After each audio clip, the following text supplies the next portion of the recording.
Aku pertama kali dengar tentang warung soto Bulastri dari Rina, temanku sejak kuliah. Kata dia, warung itu beda dari yang lain. Bukan cuma karena rasa sotonya yang luar biasa, tapi juga karena orang-orang yang makan di sana katanya bisa berubah nasibnya. Yang tadinya miskin bisa jadi kaya. Yang hidupnya sengsara bisa tiba-tiba bahagia. Tapi Rina ngasih pesan aneh sebelum kami ke sana. Kalau nanti kamu ditawarin pilihan, jangan langsung jawab. Dengerin baik-baik apa yang diminta. Waktu itu aku pikir dia cuma bercanda. Hidupku lagi berantakan, aku dipecat dari kerjaan karena perusahaan bangkrut. Tagihan numpuk, utang pinjol mulai ngintai. Jadi warung soto ajaib itu terdengar kayak pelarian yang masuk akal. Siapa tahu memang bisa jadi jalan keluar. Kami sampai di warung itu sekitar jam 7 malam. Letaknya ya agak nyempil, di pojok gang sempit yang sepi. Dari luar sih biasa aja. Papan nama dari kayu, lampu temaram, dan bangku kayu panjang. Tapi anehnya, walau tempatnya tersembunyi, warung itu penuh. Dan semua yang makan di sana wajahnya puas. Tapi bukan puas biasa. Lebih ke kayak orang habis dapat durian runtuh. Begitu aku masuk, mataku langsung tertuju pada satu sosok. Bulastri, pemilik warung, cantik, jauh lebih muda dari yang kubayangkan. Mungkin umur 30-an awal, tapi aura dia kayak bukan manusia biasa. Matanya tajam, senyumnya tenang, dan gerak-geriknya lembut tapi menghipnotis. "Selamat datang," katanya pelan, tapi suaranya merasuk. "Silakan duduk, soto sebentar lagi siap." Aku duduk dengan jantung berdebar, entah kenapa, hawa di warung itu bikin merinding. Bukan karena takut, tapi karena terlalu tenang. Semua orang makan dalam diam, sesekali ada yang menunduk, kayak berdoa. Ada juga yang matanya kosong, menatap meja. Sotonya datang. Aromanya luar biasa. Kaldu kuning dengan minyak melayang di atasnya, potongan daging besar-besar, dan sambal merah yang menggoda. Baru aku hirup aromanya aja, perutku langsung berbunyi. "Silakan dicoba," kata Bulastri dari balik meja. Aku sempat bertatapan dengannya. Matanya kayak menyelam ke pikiranku. Aku mulai makan. Dan sumpah, itu soto terenak yang pernah aku rasakan. Tiap suapan kayak membawa rasa tenang. Sejenak, aku lupa semua masalahku. Rasa lapar, stres, panik, semua hilang. Aku kayak melayang. "Enak kan?" Suara Bulastri terdengar di sampingku. Ternyata dia udah berdiri di dekat meja kami. Aku cuman bisa mengangguk. "Kalau kamu mau, kamu bisa datang lagi besok. Tapi kali ini bukan cuma untuk makan, ada yang bisa aku bantu. Kamu kelihatan butuh bantuan besar." Aku kaget. Belum sempat jawab, dia udah jalan pergi ke dapur. Rina cuma menatapku dengan wajah serius. "Jangan anggap enteng kata-kata Bulastri.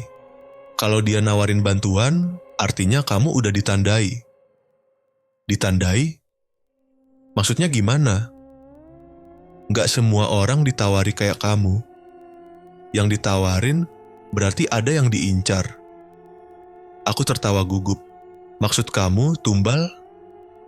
Rina nggak jawab. Dia cuma minum air putihnya pelan, tapi tatapan matanya nggak main-main. Aku masih belum tahu seberapa serius semua ini, tapi malam itu, saat aku pulang ke kosan, aku mulai merasa ada yang aneh. Angin berhembus pelan lewat celah jendela, membawa aroma kaldu soto yang masih membekas di hidungku. Dan entah kenapa, aku nggak bisa berhenti mikirin Bulastri dan tawarannya. Warung soto itu seperti pintu ke dunia lain yang sedang membukakan jalan buatku. Dan aku sudah melangkah ke ambangnya. Besok malamnya aku kembali ke warung soto Bulastri. Entah kenapa, langkah kakiku ringan aja ke sana, kayak ada yang narik. Rina nggak ikut kali ini. Dia cuman pesan lewat chat. Kalau mulai ngerasa nggak enak, langsung pergi. Jangan mikir 2 kali. Tapi aku abaikan. Aku terlalu penasaran. Warung itu masih seperti kemarin. Penuh, tapi suasananya tetap sepi. Nggak ada suara sendok ketemu mangkok, nggak ada suara obrolan. Cuman ada suara angin yang kayak bisik-bisik dari genteng. Dan satu hal yang baru aku sadari malam itu, nggak ada anak kecil atau keluarga. Semua pengunjungnya orang dewasa, sendirian. Nggak ada yang datang berdua atau ramai-ramai.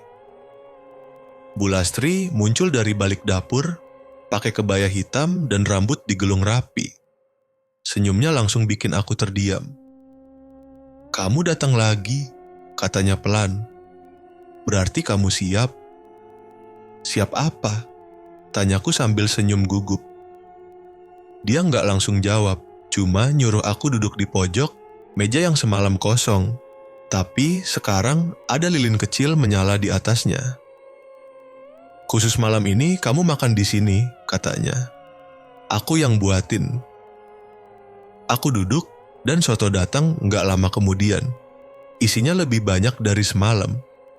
Tapi ada satu hal aneh, aromanya beda, lebih kuat.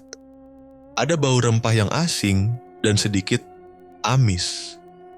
Tapi entah kenapa tetap menggoda. Aku mulai makan.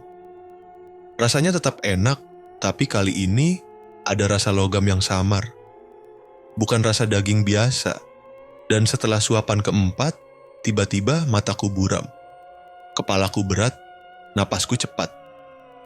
Bu Lastri duduk di seberangku. Tangannya menopang dagu, menatapku tanpa kedip. "Kamu udah ngerasain perubahan kecil? Itu baru awal," katanya. Aku mau jawab, tapi lidahku berat. Telingaku berdenging. Di sekelilingku, suasana warung berubah. Aku lihat salah satu pengunjung yang duduk di meja depan, tubuhnya kayak memudar, matanya kosong, dan kulitnya pucat kayak kertas. Aku berdiri dengan panik. Saya mau keluar bentar. Nggak enak badan. Bu Lastri tetap duduk. "Kamu boleh keluar, tapi kamu pasti balik lagi. Badanmu belum siap menerima semua ini." Aku lari keluar, udara malam langsung menyeruak ke wajahku. Tapi anehnya, aroma soto tetap menempel di hidungku. Bahkan lebih kuat. Setiap aku tarik napas, rasanya kayak aku masih duduk di dalam warung itu. Aku pulang dengan langkah gontai. Sampai kosan, aku muntah di kamar mandi. Muntahanku bukan makanan, tapi air hitam pekat, busuk. Dan setelah itu tubuhku gemetar. Aku buka baju dan lihat dadaku memerah. Ada tanda aneh, kayak luka bakar berbentuk lingkaran kecil. Dan malam itu aku nggak bisa tidur. Dalam gelap, aku dengar suara ketukan dari jendela. Pelan, teratur. Tapi waktu aku buka tirai, nggak ada. Ada siapa-siapa. Besoknya, aku coba cerita ke Rina. Tapi dia nggak angkat telepon. Waktu aku datangi kosannya, kamarnya kosong. Tetangganya bilang Rina pergi pagi-pagi dan belum balik. Di bawah pintu kamarnya, aku nemu kertas kecil. Isinya cuma satu kalimat. "Kalau kamu mulai mimpi makan daging yang kamu nggak kenal, berarti kamu sudah masuk terlalu dalam." Malam itu, aku tidur sambil pakai headset dan muter murotal. Tapi tetap aja aku mimpi. Aku duduk di meja warung. Di depanku, mangkuk soto dengan daging besar-besar. Dan di ujung daging itu, ada kuku manusia. Aku terbangun sambil teriak, dan aroma soto masih tercium di kamar kosku. Aku mulai sadar, semua ini nggak wajar. Tapi entah kenapa, ada bagian dari diriku yang pengen balik lagi. Sejak malam itu, hidupku berubah. Aku jadi nggak nafsu makan apapun selain soto Bu Lastri. Tiap kali coba makan nasi padang, mie instan, bahkan ayam goreng kesukaanku. Rasanya hambar. Perutku kosong, tapi nggak bisa terisi. Kecuali soto itu. Aku coba tahan 2 hari. Tapi hari ketiga, aku nyerah. Aku datang lagi ke warung itu, kali ini siang-siang. Warungnya tutup. Papan kayu tergantung di pintu bertuliskan buka hanya saat malam gelap. Aku pulang dengan badan lemas. Tapi malamnya tanpa sadar kakiku melangkah sendiri ke sana. Kayak ada yang narik. Dan anehnya kali ini aku datang bukan karena penasaran. Tapi karena butuh. Warung itu sepi waktu aku sampai. Cuman ada 2 pengunjung lain tapi nggak ada suara sama sekali. Bahkan suara sendok dan piring pun nggak terdengar. Kayak semua yang makan di sana lagi dihipnotis. Bu Lastri keluar dari dapur. Kali ini pakai kebaya merah tua. Senyumnya lebih lebar, matanya lebih tajam. "Kamu lapar lagi ya?" tanyanya tanpa nanya pesanan. Aku cuman angguk. Dia taruh semangkuk soto di meja pojok. Tanpa banyak bicara, aku duduk dan mulai makan. Rasanya lebih enak dari sebelumnya. Tapi ada yang beda. Dagingnya makin empuk dan bentuknya aneh. Nggak kayak daging ayam. Lebih lembek. Ada urat-urat kecil yang nggak biasa. Waktu aku hampir habis, aku lihat sesuatu dari dapur. Sekilas aja, tapi cukup bikin sendokku jatuh. Ada tangan manusia tergantung di gantungan daging, berdarah, dan masih segar. Aku langsung berdiri, tapi Bu Lastri muncul di belakangku. "Dito, kamu udah mulai ngerasa kenyang sekarang kan? Tapi sayangnya, rasa kenyang itu harus kamu bayar nanti." Aku mundur. "Apa maksudnya? Saya nggak mau ikut-ikut urusan aneh." Dia cuma senyum. "Terlambat. Kamu udah makan dari warung ini 3 kali. Itu tandanya kamu udah sah jadi bagian dari perjanjian." Aku lari keluar warung. Tapi di luar, kota kayak berubah. Jalanan gelap, lampu jalan mati. Langkah kakiku berat, dan tiap aku menoleh, kayak ada bayangan yang ngikutin. Sampai akhirnya, aku sampai di depan kosan, aku baru sadar, aku dikejar. Bayangan itu tinggi, hitam, dan jalannya nggak pakai suara. Dia cuma berhenti beberapa meter dariku, lalu menghilang begitu aja. Malam itu aku kunci diri di kamar. Pintu, jendela, semuanya. Tapi jam 2 pagi, ada suara langkah kaki di depan pintu kos. Pelan. Berhenti, lalu terdengar suara wanita. "Dito, masih lapar, kan?" Aku tutup telinga, tapi suara itu tetap masuk. "Kalau kamu nonggak makan lagi, tubuhmu bakal rusak dari dalam." Aku muntah lagi malam itu, tapi kali ini yang keluar ada rambut hitam panjang. Paginya aku putuskan buat keluar dari kota, tapi tiap kali coba pesan tiket kereta atau travel, semuanya gagal.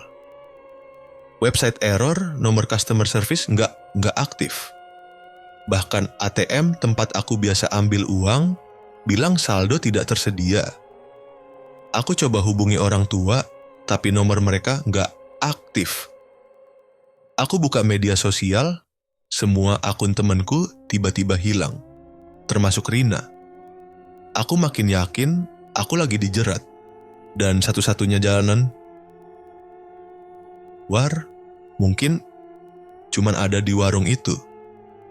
Tapi aku juga sadar makin lama aku dekat sama Bu Lastri, makin hilang juga akalku. Makin sulit buat bilang tidak. Kayak ada bagian dari diri ini yang mulai menikmati semuanya. Aku mulai kehilangan rasa takut, dan itu yang paling bikin aku ngeri. Aku bukan cuma jadi korban, tapi pelan-pelan aku mulai berubah jadi bagian dari kegelapan itu sendiri. Hari-hari setelah itu makin gak masuk akal. Kosku yang biasanya rame jadi sunyi. Teman-teman sekosku gak kelihatan. Pintu kamar mereka tertutup rapat, kayak udah lama gak dibuka. Pas aku ketuk satu-satu, gak ada jawaban. Pas turun ke dapur buat masak mie, aku nemu panci terisi penuh darah. Awalnya aku kira itu ilusi, tapi pas aku pegang, hangat. Ada gumpalan daging juga di dasar panci. Aku langsung muntah dan lari keluar. Di jalan, suasana kota makin aneh. Banyak toko tutup. Wajah orang-orang di jalan kayak nggak punya ekspresi. Mereka jalan lurus, matanya kosong. Dan yang paling bikin bulu kuduk berdiri, beberapa dari mereka pakai celemek yang ada tulisan kecil. Pernah makan di warung soto Bulastri. Aku coba ngeluh ke satpam komplek. Tapi dia cuma pandang aku dengan tatapan kosong. Lalu bisik, kalau udah 3 mangkuk, nggak ada jalan keluar. Nikmatin aja sebelum gilirannya datang. Malamnya, aku mimpi buruk. Mimpi itu jelas banget. Aku duduk di warung Bulastri, tapi kali ini aku bukan pelanggan. Aku berdiri di belakang dapur, pegang pisau besar, dan di depanku ada tubuh manusia di atas meja potong. Bulastri berdiri di sampingku, bisik di telingaku, "Sekarang giliran kamu masak." Waktu aku bangun, tangan dan bajuku basah darah. Aku panik, lari ke kamar mandi dan bersihin semuanya. Tapi waktu aku keluar, aku lihat ada bungkusan plastik hitam di depan pintu kamarku. Dengan gemetar, aku buka pelan-pelan. Isinya kepala ayam, tapi matanya masih terbuka dan menatapku. Di bawahnya ada surat kecil. "Ini latihan pertama. Besok bukan ayam lagi." Aku lempar bungkusan itu keluar, tapi suara ayam itu terus terngiang sampai malam. Kayak dia masih hidup. Besoknya aku coba datengin rumah Rina. Aku butuh penjelasan. Tapi rumahnya kosong. Tetangganya bilang Rina udah pindah seminggu lalu. Tapi itu aneh, karena aku baru ketemu dia beberapa hari lalu. Aku makin yakin ada sesuatu yang nutup semua jalan keluar. Warung itu bukan sekadar tempat makan. Itu kayak portal ke dunia lain. Dunia yang haus tumbal dan penuh tipu daya. Yang paling bikin aku takut, aku mulai bisa nebak siapa yang bakal jadi korban berikutnya. Tiap aku lihat orang di jalan, kadang muncul bayangan samar mereka duduk di warung Bulastri, makan soto dengan wajah tenang, lalu berubah jadi mayat di meja potong dapur. Dan setiap kali aku ngerasain itu, aku senyum. Bukan karena senang, tapi karena ada bagian dari diri ini yang mulai menikmati kekuatan itu. Aku coba tahan diri buat nggak datang ke warung. Tapi malam kelima, aku udah nggak kuat. Badanku demam tinggi. Tulang-tulangku serasa mau copot. Perutku perih kayak digaruk dari dalam. Dan jam 2 pagi, aku jalan sendirian ke warung itu. Jalanan kosong, angin kencang. Tapi warung Bulastri nyala terang. Seolah-olah itu satu-satunya tempat hidup di kota mati. Waktu aku masuk, Bulastri udah nunggu. Di depannya, semangkuk soto baru masih berasap. Ini bukan sekadar makanan, Dito. Ini kehidupan baru. Kalau kamu makan lagi malam ini, kamu nggak akan jadi manusia biasa lagi. Kamu akan jadi bagian dari kami. Aku duduk, tanganku gemetar. Tapi sendok itu tetap terangkat. Aku tahu setelah malam ini nggak ada jalan balik. Setelah malam itu, aku bangun dengan rasa dingin yang nggak biasa. Badanku menggigil, tapi keringat deras. Di meja samping tempat tidurku ada mangkuk kosong. Padahal aku yakin aku tidur tanpa makan apapun. Tapi ada bekas kuah soto kering di dasar mangkuk. Aku mulai nyari jawaban. Nggak bisa terus-terusan dalam kegelapan. Satu-satunya yang aku tahu pernah terlibat adalah Rina. Tapi dia hilang.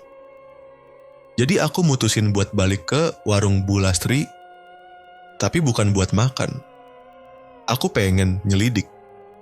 Siang itu aku pura-pura jadi pelanggan. Duduk di pojok, pesen teh manis aja. Tapi aku perhatiin gerak-gerik Bulastri. Dia tetap ramah, senyum, tapi aku lihat ada sesuatu di balik matanya. Sesuatu yang dingin dan kejam. Waktu ke toilet, aku sengaja nyasar ke belakang dapur. Di balik tirai tipis, aku lihat satu ruangan kecil, ada rak berisi botol-botol aneh. Ada potongan rambut, kuku, bahkan potongan jari yang diawetin. Dindingnya penuh tulisan Latin kuno. Dan di tengah ruangan ada patung kecil berwajah mirip kerbau. duduk di atas tumpukan tulang. Di bawahnya ada nama-nama tertulis di kertas lusuh. Salah satunya, Rina. Aku buru-buru balik ke meja. Jantungku kayak mau copot. Tapi Bu Lastri datengin aku, duduk di depanku dengan senyum yang menakutkan. Kamu sudah lihat ya? Aku pura-pura gak paham. Tapi dia hanya tertawa pelan, lalu berdiri dan bilang, semakin kamu tahu, semakin dalam kamu tenggelam, Dito.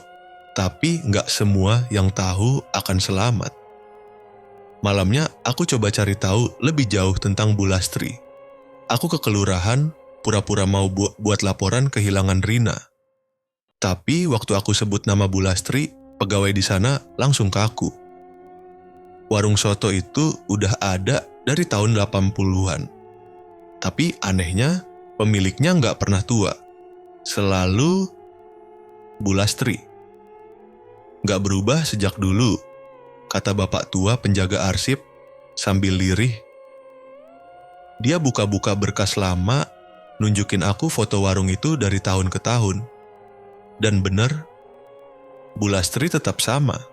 Rambut panjang, wajah muda, baju kebaya modern, gak berubah sama sekali. Dulu banyak yang hilang setelah makan di sana, tapi gak pernah ada bukti. Gak bisa dilaporin. Akhirnya orang-orang berhenti nanya. Tambahnya, aku pulang dengan kepala penuh teka-teki. Tapi semuanya mulai masuk akal. Warung itu bukan cuma tempat makan. Itu semacam tempat pemujaan. Dan Bu Lastri mungkin bukan manusia lagi. Tengah malam, aku terbangun karena suara ketukan dari jendela. Pelan tapi terus-terusan. Waktu aku buka, gak ada siapa-siapa. Tapi di bawah jendelaku ada amplop coklat. Isinya cuma satu foto lama. Foto Bu Lastri berdiri di depan warungnya tahun 1982. Di belakangnya ada dua lelaki berdiri kaku. Salah satunya adalah ayahku. Tanganku gemetar. Aku belum pernah lihat foto itu. Dan aku yakin ayahku meninggal waktu aku kecil. Kecelakaan, katanya. Tapi kenapa dia ada di foto itu? Aku balik foto itu. Di belakangnya tertulis, satu keluarga, satu tumbal. Sekarang giliranmu. Darahku langsung dingin. Ternyata ini bukan sekadar kebetulan. Aku bukan korban acak. Aku bagian dari lingkaran lama yang belum selesai. Dan Bu Lastri udah nunggu giliran keluargaku sejak lama. Mulai detik itu, aku sadar aku harus cari jalan keluar atau aku akan jadi nama berikutnya di bawah patung kerbau itu. Setelah tahu kalau keluargaku terlibat dalam lingkaran pesugihan Bu Lastri, aku nggak bisa tinggal diam. Ini bukan cuma soal diriku, ini soal hidup dan mati. Aku mulai mikir keras gimana caranya keluar dari semua ini. Hal pertama yang aku lakuin adalah pergi ke rumah Rina. Meskipun dia udah nggak ada kabarnya, aku harap ada petunjuk yang tertinggal. Rumahnya sepi, pintu depannya nggak dikunci, mungkin karena keluarganya juga udah pasrah, dia nggak balik-balik. Aku masuk pelan-pelan. Di dalam masih ada beberapa barang Rina yang tertata rapi. Tapi yang paling menarik perhatianku adalah sebuah buku catatan kecil di bawah bantal kamarnya. Isinya tentang Bu Lastri. Rina ternyata udah lama curiga sama warung itu. Dia tulis pengalaman beberapa pengunjung yang hilang, ciri-ciri yang mereka alami setelah makan soto, dan simbol-simbol aneh yang dia lihat di dapur belakang. Di halaman terakhir, dia tulis satu kalimat, "Kalau aku hilang, jangan percaya senyumnya."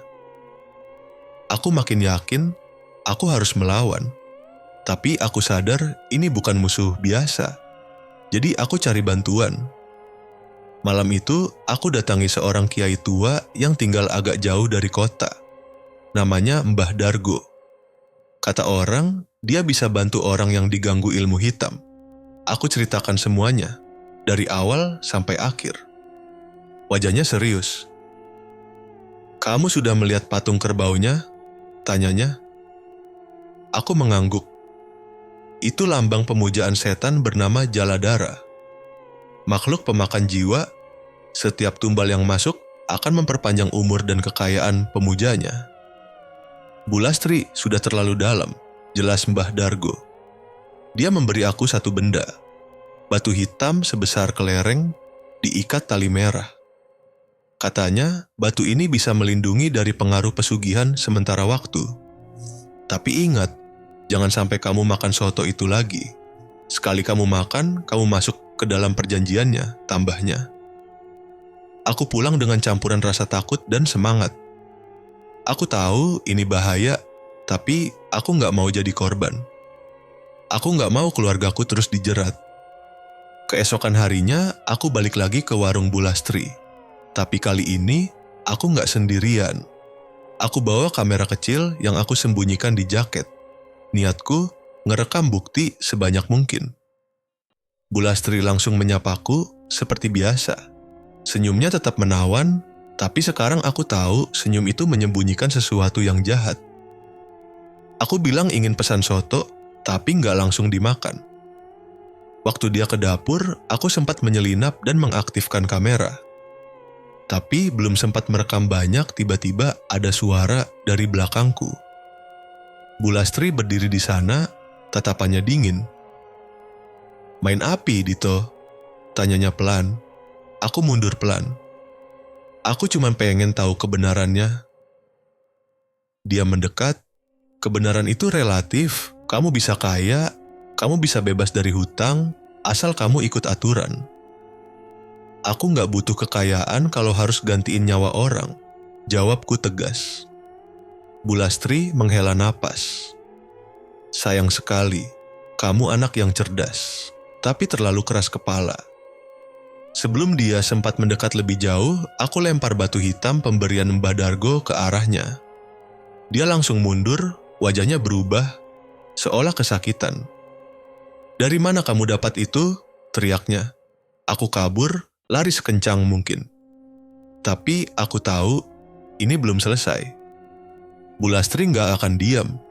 Tapi setidaknya, sekarang aku tahu, dia bisa dilawan. Dan aku harus siap. Karena perang ini baru dimulai. Setelah kejadian di warung itu, aku nggak bisa tidur nyenyak. Malam-malamku penuh mimpi buruk, mimpi aneh yang berulang. Aku berdiri di tengah dapur Bu Lastri, tubuhku tak bisa bergerak, dan dari kuali mendidih itu muncul tangan-tangan gosong yang menarikku masuk. Batu pelindung dari Mbah Dargo selalu aku bawa, tapi rasanya kekuatan Bu Lastri semakin besar. Bahkan siang hari pun terasa mencekam. Aku merasa dia bisa melihatku dari kejauhan. Setiap langkahku seperti diawasi. Puncaknya, malam ketiga setelah aku melawan Bu Lastri, rumahku didatangi sesuatu. Aku sedang duduk di ruang tamu, lampu remang-remang karena listrik sempat padam. Tiba-tiba ada ketukan pelan di pintu. Aku pikir itu tetangga. Tapi waktu ku buka, kosong. Gak lama, ada suara berisik dari dapur. Aku langsung ambil senter dan jalan pelan ke sana. Saat aku nyalakan lampu, kulihat piring-piring pecah berserakan di lantai. Tapi yang bikin jantungku berhenti sesaat, di atas meja makan ada semangkuk soto. Panas. Berasap. Aku gak pernah masak soto malam itu. Tiba-tiba lampu mati lagi. Gelap gulita. Hanya suara desisan pelan dari dapur yang terdengar. Aku meraba-raba, balik ke ruang tamu, tapi langkahku terhenti.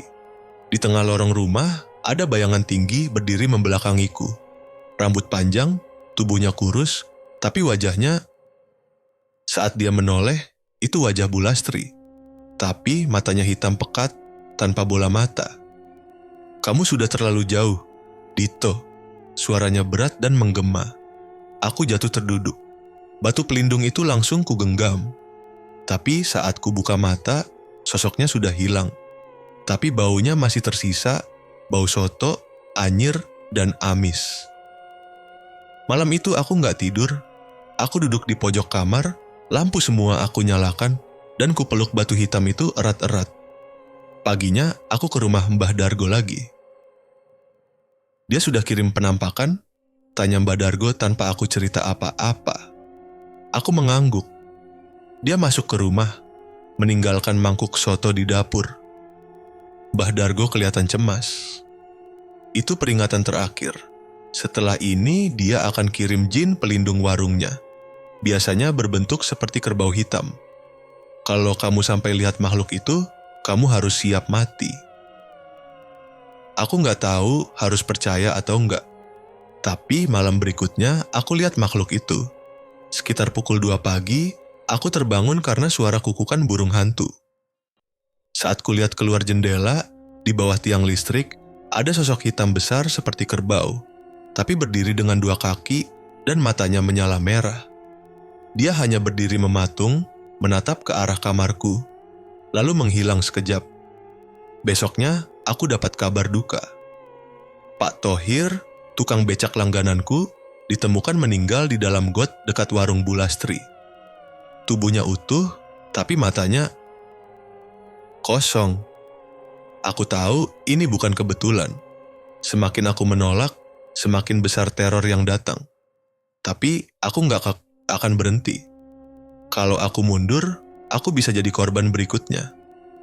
Dan aku yakin malam berikutnya, dia akan datang lagi. Tapi kali ini bukan buat menakutiku, dia datang buat membunuh. Hari mulai gelap ketika aku kembali ke rumah Mbah Dargo. Kali ini aku datang bukan untuk minta perlindungan, tapi minta bantuan buat melawan. Aku nggak mau terus-terusan jadi target. Harus ada yang dihentikan dari semua ini. Kamu yakin? Tanya Mbah Dargo sambil menatap mataku tajam. Kalau kamu mulai melawan, nggak bisa mundur lagi. Aku mengangguk. Saya udah lihat cukup banyak. Udah terlalu banyak orang mati karena dia. Sekarang giliran saya yang balas. Mbah Dargo membuka peti tua yang ada di pojok rumahnya. Di dalamnya ada segenggam garam kasar, sebatang lidi yang ujungnya dililit kain merah, dan botol kecil berisi cairan hitam pekat. Ini bukan buat kamu jadi pahlawan. Ini buat bertahan hidup. Pakai ini waktu kamu ke sana. Tapi kamu harus datang pas tengah malam. Saat energinya paling kuat, tapi juga paling rapuh. Aku simpan benda-benda itu di dalam tas kecil. Lalu malamnya, dengan jantung berdebar, aku menuju warung Bu Lastri. Jalanan sepi. Lampu jalan banyak yang padam. Warungnya masih buka, tapi sepi pelanggan. Hanya ada 1 lampu di atas meja kasir yang menyala. Aku melangkah pelan masuk. Bu Lastri duduk di balik meja, senyumannya masih sama. Cantik, tapi menyeramkan. Dito, akhirnya kamu datang juga. Sendiri. Gak bawa Rina? Ini antara saya dan kamu, jawabku. Dia tertawa pelan. Berani juga ya sekarang? Sudah siap jadi tumbal selanjutnya? Aku buka botol cairan hitam itu dan cipratkan ke lantai. Asap hitam langsung naik dan suara mendesis terdengar dari bawah meja. Wajah Bu Lastri berubah. Kulitnya mulai pucat, matanya berubah merah. Kamu bawa minyak pengusir dari dukun? Kurang ajar. Dia berdiri dan dari tubuhnya mulai muncul bayangan hitam seperti kabut yang menggeliat. Aku lemparkan garam ke arah bayangan itu. Seketika, terdengar suara jeritan melengking. Salah satu bayangan terbakar dan menghilang. Berhenti, Lastri. Ini sudah cukup. Berapa banyak yang kamu korbankan buat kekayaanmu? Dia tertawa keras, suaranya kini berat seperti suara 2 orang sekaligus. Kau pikir aku masih manusia biasa? Warung ini bukan milikku. Ini milik mereka. Aku hanya penjaga. Kau ingin menghancurkannya, maka kau harus lawan mereka semua. Dia melempar mangkuk soto ke arahku. Cairan panas itu terbang, tapi tiba-tiba menghilang sebelum mengenai wajahku. Lidi dengan kain merah di tanganku menyala sendiri. Aku merasa ada energi besar yang menahanku agar tidak kabur. Tapi aku lawan. Aku bacakan doa yang diajarkan Mbah Dargo. Ruangan mulai berguncang. Meja-meja terbalik sendiri. Dinding bergetar. Bayangan-bayangan keluar dari balik dapur dan langit-langit. Jumlahnya banyak, tapi mereka mundur saat garam kembali kusebar ke lantai. Bu Lastri berteriak, Wajahnya perlahan berubah seperti nenek-nenek tua. Cantiknya hilang. Yang tersisa hanyalah sosok rentak dengan tubuh membusuk. Kalau aku mati, kamu tetap nggak akan bisa lepas, Dito. Warung ini akan tetap berdiri, akan tetap mencari tumbal. Aku maju, tekan lidi itu ke lantai. Kilatan cahaya keluar dan suara ledakan kecil terdengar. Bu Lastri terjatuh. Bayangan-bayangan itu menghilang seketika. Warung itu sepi, dingin, hening. Aku berdiri di tengah ruangan yang porak-poranda. Gak tahu apa yang baru saja terjadi benar-benar berhasil atau belum. Tapi satu hal yang pasti, malam itu aku gak takut lagi. Tapi aku juga belum bisa lega. Karena aku tahu ini belum berakhir. 2 hari setelah malam itu, warung Bu Lastri tutup. Papan kayu kusam digantung di depan pintu dengan tulisan libur sementara. Aku nggak tahu apakah itu ulah Lastri sendiri atau warung itu memang sudah kehilangan tuannya. Aku kembali menjalani hidup seperti biasa. Mbah Dargo menyuruhku membakar semua benda pemberian dia, termasuk tas kecil yang kugunakan malam itu. Katanya, biar nggak ada sisa energi jahat yang nempel. Rina belum kembali. Katanya lagi pergi keluar kota, katanya cuma butuh waktu sendiri. Aku ngerti, dia pasti syok berat lihat semua yang terjadi. Dia juga kehilangan banyak temen gara-gara warung itu. Aku sendiri, anehnya, mulai dapat keberuntungan. Job datang satu persatu. Klien mulai berdatangan. Bahkan ada satu investor yang tiba-tiba ngajak kerja sama. Hidupku perlahan naik. Dari yang cuman makan mie instan, sekarang bisa sarapan di kafe. Tapi rasa nggak tenang itu masih ada. Kadang, malam-malam aku dengar suara mangkuk bergemerincing dari dapur. Atau bau soto yang aneh muncul entah dari mana. Itu cuma sugesti, pikirku. Tapi semakin aku menyangkal, semakin nyata rasanya. Suatu malam aku iseng buka media sosial. Aku ketik warung soto Bu Lastri di kolom pencarian. Gak dia ada yang aneh. Cuma beberapa ulasan lama dari akun-akun yang udah nggak aktif. Tapi ada satu postingan baru dari akun bernama @sedap dan mistis. Warung soto yang kembali buka di tengah malam. Siap-siap jadi pelanggan terakhirmu. Aku buka postingannya. Fotonya gelap, tapi aku bisa lihat jelas warung itu. Lampunya nyala. Ada siluet seseorang berdiri di balik jendela. Dan lebih gilanya lagi, captionnya nulis, "Nikmati kembali soto legendaris bersama Bu Lastri. Hanya buka mulai jam 1 dini hari." Tanganku gemetar. Aku langsung buka peta lokasi. Dan benar saja, warung itu masih ada di sana. Masih di pojokan gang kecil dekat pasar. Besoknya aku datangi tempat itu siang hari.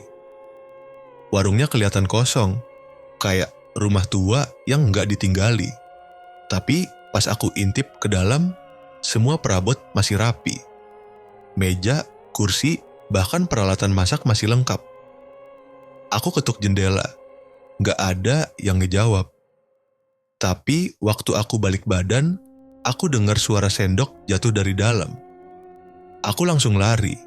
Malamnya aku nggak bisa tidur. Pikiranku kemana-mana. Gimana bisa warung itu masih ada? Bukankah Lastri sudah kalah? Atau semua itu cuma tipuan? Keesokan harinya, Rina kirim pesan. "Toh, kamu masih ingat Bu Lastri kan?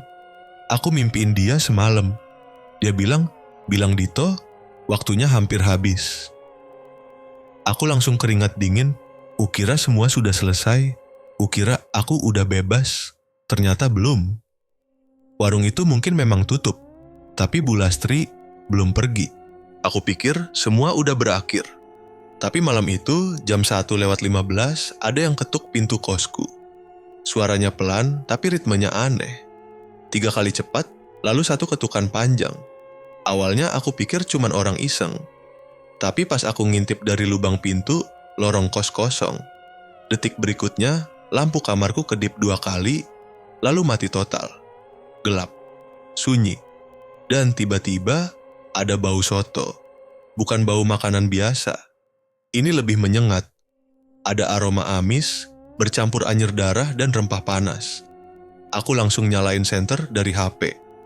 Dan saat itulah, aku lihat mangkuk soto di atas meja belajarku. Padahal aku yakin barusan meja itu kosong. Aku dekati pelan-pelan. Uap soto itu masih mengepul. Ada tulisan kecil di bawah mangkuk. Tumbal terakhir. Nikmati hasilnya atau tolak dan ganti posisimu. Tanganku gemetar. Aku langsung balik badan, tapi di balik pintu kamarku berdiri sesosok perempuan. Rambut panjang menjuntai, matanya merah terang, senyumnya tajam kayak belati. "Kamu lupa janji, Dito," katanya dengan suara 2 lapis. Satu suara Lastri, satu lagi suara pria tua yang aku pernah dengar di malam ritual. Aku coba lari ke jendela, tapi kaca jendela udah berubah jadi tembok batu. Kayak ruangan ini disegel dari luar. "Salah satu dari kita harus kembali," katanya lagi. "Satu tumbal harus tetap ada." Aku nekat ambil mangkuk itu dan lempar ke dinding. Pecahannya menyebar, tapi dari dalamnya keluar darah kental yang langsung mengalir ke lantai. Lalu, tubuh Lastri ikut mencair. Dari matanya keluar cairan hitam, lalu tubuhnya ambruk jadi daging mentah berdenyut. Aku pikir aku menang, tapi tiba-tiba tubuhku sendiri terasa panas. Dari hidungku keluar darah, mataku kabur, suara di kepalaku berteriak-teriak. "Kontrak belum lunas, kontrak belum lunas." Ponselku menyala sendiri, video mulai diputar. Isinya, aku sedang duduk di warung soto itu malam sebelum semua kejadian. Lastri menyodorkan kontrak, dan aku dengan jelas menandatangani pakai darah dari jari telunjukku. "Kontrak kekal, Dito," suara di video berkata. Aku pingsan.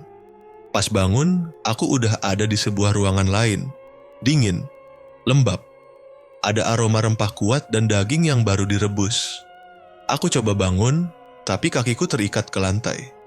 Depanku ada meja, dan di seberangnya duduk seorang wanita muda. Cantik, punya senyum khas yang enggak asing, tapi itu bukan Bu Lastri. "Selamat datang, Mas Dito," katanya. "Saya penerus Bu Lastri. Nama saya Rina." Darahku langsung berhenti mengalir. "Kita semua butuh warisan, kan?" Rina menatapku lekat. "Dan kamu terlalu rakus untuk nolak kesempatan emas waktu itu." Dia berdiri, mengambil pisau panjang dari balik kain. "Tenang aja, dagingmu bakal jadi soto paling laris bulan ini."